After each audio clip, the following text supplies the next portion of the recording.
The office hummed with a low-frequency vibration that never stopped. It was a mechanical drone, the sound of air conditioning fighting against the heat of 30 desktop units. Fluorescent lights flickered in a rhythmic cycle, casting sharp, clinical shadows across the rows of gray workstations. In the center of the floor, Mark sat at his desk. He was a singular point of absolute stasis in a room defined by constant movement. His keyboard was pushed aside. His hands rested flat on the desk surface, palms down, motionless. He stared at a monitor that displayed nothing but a pulsing, empty cursor against a black background. Around him, the office was a flurry of superficial activity. Keyboards clattered like gunfire. Phones rang and were silenced by hurried hands. People paced the aisles with urgent, purposeless strides, their movements jagged and desperate. Mark did not track them. He did not blink. He was a stone in a fast-moving current, anchored by a silence that seemed to thicken the air around his chair. Every second of his stillness was an act of defiance, a refusal to participate in the frantic pulse of the room. The air grew heavy, saturated with the weight of unsaid things, as if the entire office were holding its breath, waiting for the inevitable crack in his composure. The rhythm of the office was shattered by a sharp, percussive sound. A heavy file hit the laminated surface of the desk with a force that sent a tremor through the stack of papers. The impact was deliberate, a calculated disruption of the silence. Mark did not look up. He remained fixed on the empty screen, his shoulders squared, his breathing shallow and steady. A shadow fell across his keyboard as someone stopped directly beside his chair. He could hear the faint, rapid click of heels on the carpet, a sound that had been pacing the aisle for minutes before finally stopping here. The intruder shifted her weight, the floorboards groaning slightly under the pressure. A hand reached down, fingers still gripping the edge of the heavy file, pressing it deeper into the desk surface as if trying to pin Mark to his seat. The air between them grew tight, drawn thin by the proximity of the confrontation. Sarah stood there, her breath audible in the sudden hush of the immediate area. She waited for a reaction, for a flinch, or for the sound of a closing application. She got nothing. Mark held his position, his eyes locked on the blinking cursor, creating a vacuum that pulled all the attention of the surrounding desks toward them. Sarah leaned forward, her face entering the narrow field of Mark's peripheral vision. Her posture was practiced, a deliberate mimicry of a concerned mentor. She kept her voice low, pitched at a frequency intended for intimacy, yet loud enough to be heard by the neighboring desks. "Mark," she began, the word elongated with a hollow, synthetic softness. "I have been watching your progress. I know you are struggling with this project. It is clearly becoming too much for you." She paused, letting the implication hang in the air like a threat. "Why don't you let me take over? It is for your own good."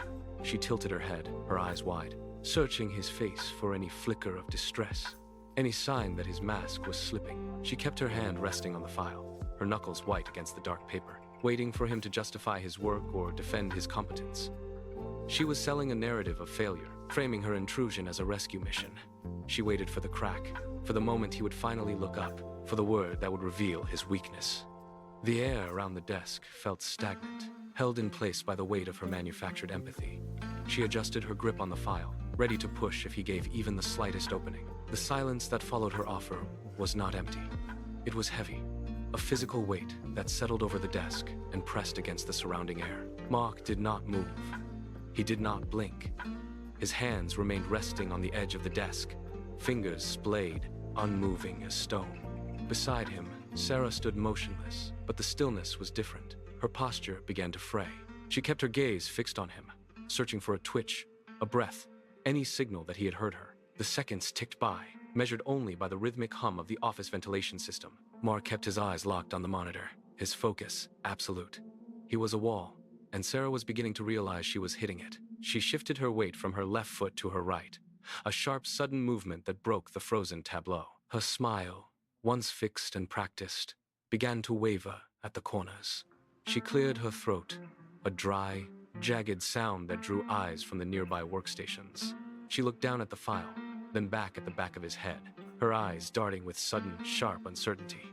The composure she had worn like armor was slipping, replaced by a visible, twitching irritation. She was no longer the one setting the pace.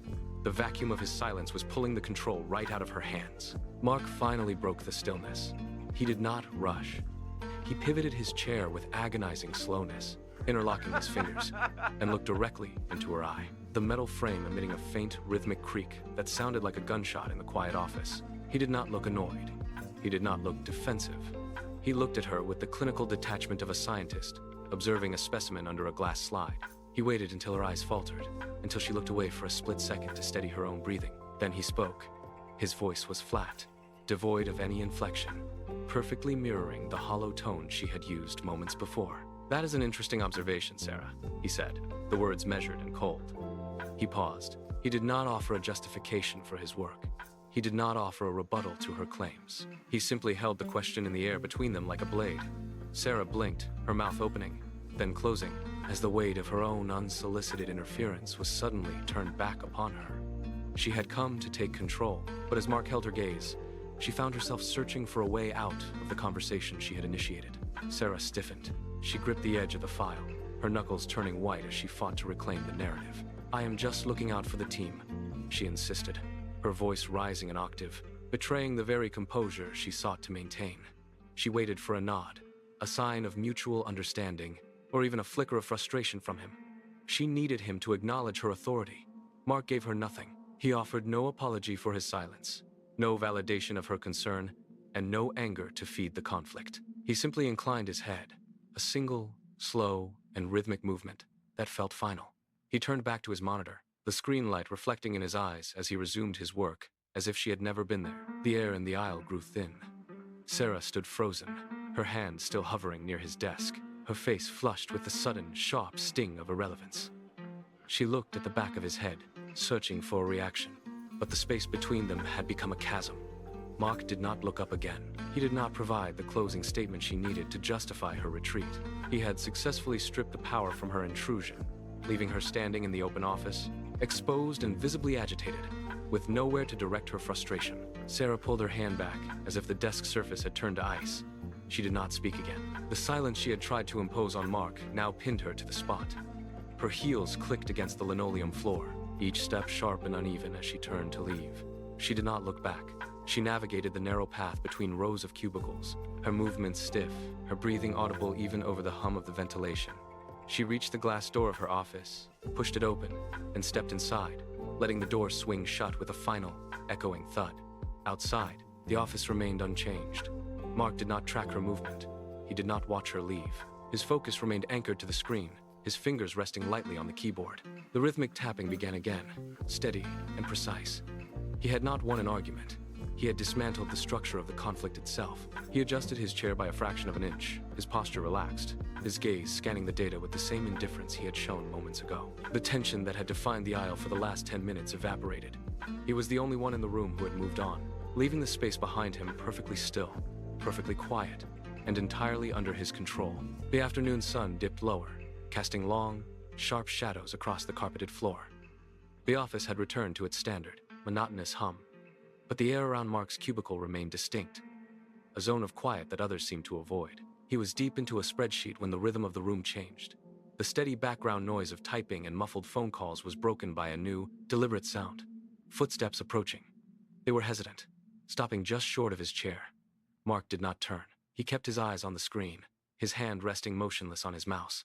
The person behind him shifted their weight, the floorboards creaking under the pressure. A shadow fell across his keyboard, darkening the glowing keys. It was a colleague, someone who had spent the better part of the day watching the exchange with Sarah. The colleague leaned in, invading the personal space Mark had guarded so carefully. "The new management is a disaster, do you not think?" The colleague whispered, the words sharpened by a forced, conspiratorial tone. They waited, leaning closer, eyes searching for the slightest crack in Mark's composure. They were hunting for a shared grievance, a nod, or any sign of weakness that would tether Mark to the office drama.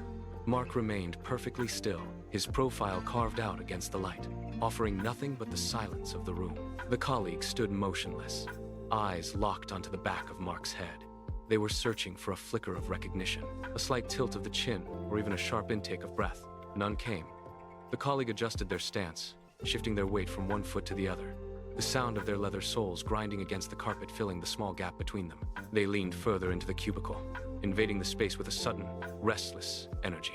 Their hands brushed against the edge of the desk, tracing the seam of the wood as if looking for a grip. They repeated the sentiment, pushing the words harder this time, hoping to provoke a reaction, a shared groan, or a whisper of dissent. The air between them grew dense. The colleague's eyes darted toward the screen, checking for a change in the data, then back to Mark's profile, hunting for any sign that the bait had landed. They were vibrating with the need for an alliance, for the validation of their own anger. Every second that passed without a response turned the colleagues' posture more rigid. They were waiting for a crack in the armor, but Mark offered only the steady, rhythmic hum of the computer fan. The colleague blinked rapidly, their own impatience becoming the only movement in the room. Mark finally pushed his chair back. The wheels glided over the carpet with a soft, distinct click that sounded like a gavel strike in the quiet office. He did not turn rapidly. He moved with a slow, deliberate fluidity, rotating his chair until he faced the colleague directly. He did not speak. He did not even blink. He simply rested his hands on the armrests, his posture relaxed, his face a complete void of information. The colleague had been leaning forward, ready to pounce on a response. But now, they froze. The air in the cubicle seemed to thicken. Mark kept his eyes locked on the colleague, not with hostility, but with a neutral, piercing focus that stripped away the colleague's rehearsed urgency. He was a mirror that refused to reflect anything back. The colleagues shifted their weight again, the movement looking frantic against Mark's absolute stillness. The silence stretched, expanding to fill the corners of the office. It was no longer a lack of communication. It was a weight, a heavy physical presence that pushed against the colleague's chest. Mark held the gaze, his expression unchanging, turning his lack of reaction into a weapon that dismantled the colleague's attempt at manipulation. He remained the frame setter, the observer, the one who dictated the pace of the encounter. 1 second, 2 seconds, 3. The silence was absolute. Mark remained perfectly still, his hands folded loosely on his lap. 4 seconds, 5. The colleague could no longer sustain the vacuum. They began to twitch, their fingers drumming against the side of the cubicle wall, a frantic rhythm that betrayed their unraveling composure. They laughed, a high, strained sound that vanished instantly into the office air. I mean, it is just common sense, right? Everyone else is talking about it. The workload, the lack of direction, it is not just me. Surely you see the instability in the department. The words tumbled out in a jagged rush, losing coherence as the colleague desperately tried to fill the void Mark had created. They paced a tight circle, their eyes wide and searching for any sign of agreement. I am just worried about the quarterly targets. My own position is not exactly secure, and if the management makes another move like that, well, who knows what happens to the rest of us? They stopped, chest heaving, staring at Mark, as if expecting him to confirm their fears. Mark did not move. He did not acknowledge the question. He simply watched, his gaze as steady and neutral as stone, effectively turning the colleague's own panic into a public confession of their deepest insecurities. The colleagues stood trapped by their own words, the air around them humming with the residue of their panic. They looked at Mark, waiting for a nod, a grunt, or even a flicker of empathy. There was nothing. Mark sat with his back straight, his eyes fixed on the screen, a monument to indifference. The colleague's face flushed as the weight of their confession settled. They had come to bait a grievance and ended up exposing their own fragility. A sudden, jagged breath escaped them, and they turned away, their steps hurried and uneven against the carpet. They did not look back. They retreated toward the exit, their posture collapsing inward, shoulders hunched, as if shielding themselves from the silence they had just left behind. Mark did not track their departure. He did not turn. He remained exactly where he was, a silent point of stability in the chaotic pulse of the office. He looked at the data on his monitor, his mind already moving to the next task. The colleague was gone, their anxieties left behind like discarded clutter. Mark reached out, tapped a key, and continued his work. He had not participated in the drama. He had simply observed it until it exhausted itself. The game had shifted, and he was the only one who realized it was being played. He was not a target anymore. He was the one who set the frame. The office lights dimmed as the day wound down, but the conference room remained bright. Mark gathered his notes, the paper crisp under his fingertips. He walked down the corridor, his pace measured, unaffected by the lingering agitation of the floor. Inside the meeting room, the air felt different, thinner, charged with the quiet desperation of those seeking validation before the clock hit 5. Chairs scraped against the floor, a jagged sound that cut through the low murmur of voices. Mark took his seat at the far end of the table. He placed his folder down, aligned it with the edge of the wood, and waited. Around him, the other participants shifted, their movements sharp and purposeful. Pens clicked rhythmically. Documents were shuffled and reshuffled. The stakes of the day had funneled into this room, concentrated into a single hour of performance. Every person present was looking for a win, a way to secure their status before the weekend. Mark watched them. He observed the way they leaned forward, the way they checked their own reflections in the glass of the water pitchers. He remained still, his focus entirely on the agenda. The room fell silent as the supervisor entered. The final meeting had begun, and the air was thick with the anticipation of the coming claim. The agenda moved to the project update. The room fell into a heavy, expectant silence as the screen illuminated with the latest data. Before Mark could speak, his peer leaned forward, palms pressing firmly against the mahogany table. The peer cleared their throat, a sharp sound that drew every eye in the room. "I really pushed for these results," the peer announced. The voice was loud, practiced, and carried an unmistakable edge of authority. They did not look at Mark. Instead, they scanned the room, locking eyes with the supervisor, their posture rigid and demanding. "It was my direction that refined the strategy and ensured we met the deadline." "One," the peer continued, their hands gesturing broadly toward the projected charts. They held the space, breathing in the collective attention of the room, waiting for the nod of approval. The air tightened. The supervisor shifted, looking from the peer to the screen, then back to the peer. The claim hung in the air, a deliberate rewriting of the day's labor. The peer remained standing, radiating confidence, fully expecting the room to accept this version of reality without question. Every participant held their breath, waiting to see how the room would reconcile the bold announcement with the silence of the rest of the team. The silence in the room deepened, stretching until it felt brittle. Every participant turned their head toward Mark, anticipating a retort, a sharp correction, or at least a flicker of frustration. The peer remained standing, their hands still planted on the table, eyes searching Mark for a reaction that would validate the struggle. Mark did not move. He did not lean forward to argue, nor did he look at the peer. He kept his hands folded flat on his notebook, his breathing slow and rhythmic. He looked at the screen, then down at his own notes, as if the peer were merely background noise in a quiet office. A junior team member shifted in their chair, the fabric of their seat rubbing with a sound that seemed deafening in the stillness. Another participant began to drum their fingers against the table, a nervous, uneven rhythm that betrayed their discomfort with a lack of response. The peer's confidence began to fray at the edges. They cleared their throat again, louder this time, but the sound failed to draw the expected fire. Mark was a wall. He was not merely ignoring the claim, he was treating the entire confrontation as if it were not happening at all. The room held its breath, suspended in the space between the peer's bold assertion and Mark's absolute, unshakable refusal to play the game. Mark did not look up. He waited until the peer's heavy breathing became the only sound in the room. Then he turned his head with measured, mechanical precision. He bypassed the peer entirely. He did not blink, nor did he acknowledge the hands still resting on the table. Instead, he locked eyes with the junior team member at the far end of the desk. The room tilted. Everyone followed his gaze, their bodies physically pivoting away from the standing peer to look at the junior analyst. "The data analysis provided by the junior team was exceptional this week," Mark said. His voice was flat, devoid of any performative inflection. It landed with the weight of a final verdict. He pointed to a specific slide on the monitor, detailing a complex projection that the peer had not even mentioned. The junior team member straightened, startled by the sudden spotlight, and began to speak. Mark pulled his own chair back, creating a physical gap between himself and the table. He leaned into the background, his work done. The peer was still standing, but the air in the room had shifted. The spotlight had moved. The peer remained frozen in place, a monument to a claim that no longer had an audience, while the room resumed its pace, anchored entirely by the narrative Mark had just authored. The peer remained standing, but the gravity of the room had migrated. They were no longer the center.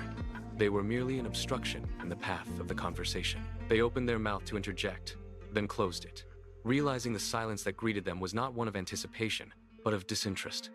They shifted their weight, the movement jagged and uncoordinated. They reached for a folder, tapped it against the table, and made a soft, aborted sound, a desperate bid for the light they had so recently claimed. Nobody turned. The junior team member continued to explain the data, their voice gaining steady momentum. The room followed the presentation with an intensity that made the peer's presence feel like an error in the scene. A few participants leaned toward the monitor, physically blocking the peer from view. The peer stood there, hands suspended in midair, caught in the posture of someone preparing to speak who would never be invited to do so. Their efforts to regain the floor were swallowed by the hum of the projector and the rhythmic clicking of pens. They were not being actively rebuked. They were being deleted from the narrative of the meeting. The spotlight they had sought was now a cold, empty circle around them, highlighting only their sudden, profound irrelevance. The meeting dissolved into the usual shuffle of chairs and the low murmur of departing staff. The peer who had tried to claim the credit finally moved, gathering their notes with sharp, aggressive movements. Yet, they kept their eyes averted from the spot where Mark sat. Mark did not rush. He remained anchored to his chair, his hands resting flat on the table, fingers unmoving. He watched the room empty, his gaze tracking the participants, as if they were pieces on a board he had already finished playing. Another colleague lingered near the doorway, pausing as if to offer a final, probing comment about the project's direction. They waited for Mark to look up, to offer a nod or a sign of agreement. Mark simply looked toward the window, his expression a blank, neutral surface. The colleague hovered, their own face tight with unspoken questions, until the silence became too heavy to sustain. They turned and exited, leaving the room to the hum of the cooling projector. Mark stood up slowly, pushing his chair back with a soft, controlled scrape against the floor. He did not look back at the table. He did not check his work or seek validation. The day had been a series of pressures, and he had absorbed them all without a single crack. He stood alone in the quiet space, the undisputed framesetter of the entire afternoon. Mark pushed through the heavy glass doors and stepped out into the evening. The transition was immediate. The stale, recycled air of the office was replaced by the crisp, biting chill of the night. He stopped on the sidewalk for a moment, letting the noise of the city wash over him. It was chaotic, rhythmic, and entirely indifferent to the events of the last 8 hours. He took a deep breath, the cold air filling his lungs, sharpening his focus. The pressure he had navigated inside the building felt distant now, a closed loop that no longer had any reach. He began to walk. His pace was steady, deliberate, and measured. He did not check his phone. He did not look back at the illuminated windows of the office block. Every movement was efficient, stripped of the frantic energy that governed the behavior of others. He noticed the way the streetlights hummed, the way the wind caught the edges of the pavement, and the way his own footsteps sounded against the concrete. His mind felt like a clean, empty room. There was no residue of the day's conflicts, no lingering irritation from the attempts to bait or undermine him. He was the only one who truly understood the game, and for the first time that day, the silence in his own head matched the stillness he had projected onto the world. He reached the corner where the city traffic converged. The red signal glowed against the wet pavement, holding the crowd in place. Mark stood at the edge of the curb, watching the people around him. Their faces were etched with the same frantic urgency he had parried all day. He saw the way they leaned into their phones, the way they checked their watches, the way they sought reassurance from strangers. It was a mirror of the office. He analyzed the patterns. Sarah's intrusion, the peer's desperate need for credit, the colleague's hunt for validation. They were all expressions of a singular, recurring hunger for influence. He realized then that he had stopped reacting to these impulses hours ago. He had become a fixed point, a wall, against which their anxieties simply shattered. He did not feel triumph, only a cold, functional clarity. He was no longer a target for their shifting agendas. He was the one who defined the parameters of the interaction. The light turned green. The crowd surged forward, but Mark waited for a beat, letting the momentum pass him by. He stepped into the street, his path clear, his objective set. The game was not something he played. It was something he directed, and for the first time, he understood the true extent of his own reach.